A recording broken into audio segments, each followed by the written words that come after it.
Watch this. You had a daughter and she was 10 and she got raped. And she was going to give birth and she would, and she was going to give birth and she was going to live. Would you want her to go through that and carry her baby? That's awfully graphic. But it's a real life scenario that happens to many people. The answer is yes, the baby would be delivered. Oh, okay, great. So that's insane. But let me tell you why. No, hold on. Let me ask you. If you think that's gross, get a load of this guy. It calls you, and I'm quoting here, an extreme opponent of the right to choose. What's your response to that? Well, that is Charlie Bethel, and I'm going to spare you.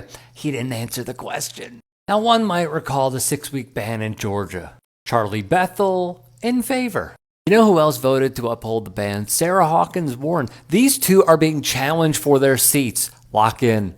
Here's why this is vital. 8 of Georgia's 9 sitting judges were originally appointed by Republican governors.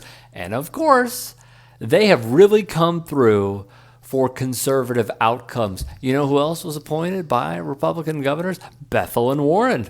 Now, there's a lot more to it here. Breaking news, the Supreme Court has ruled to limit the Voting Rights Act. The case focused on whether states can use race and consider race when redrawing congressional maps. Just like that, the Voting Rights Act was eviscerated in a 6-3 decision, proving once more elections matter. So one would think in their heart of hearts, this is open and shut, right? Everyone deserves to vote. Everyone should have fair representation. Bethel thinks otherwise. He declined to comment on how he would approach voting rights cases. If you had a red flag, raise it.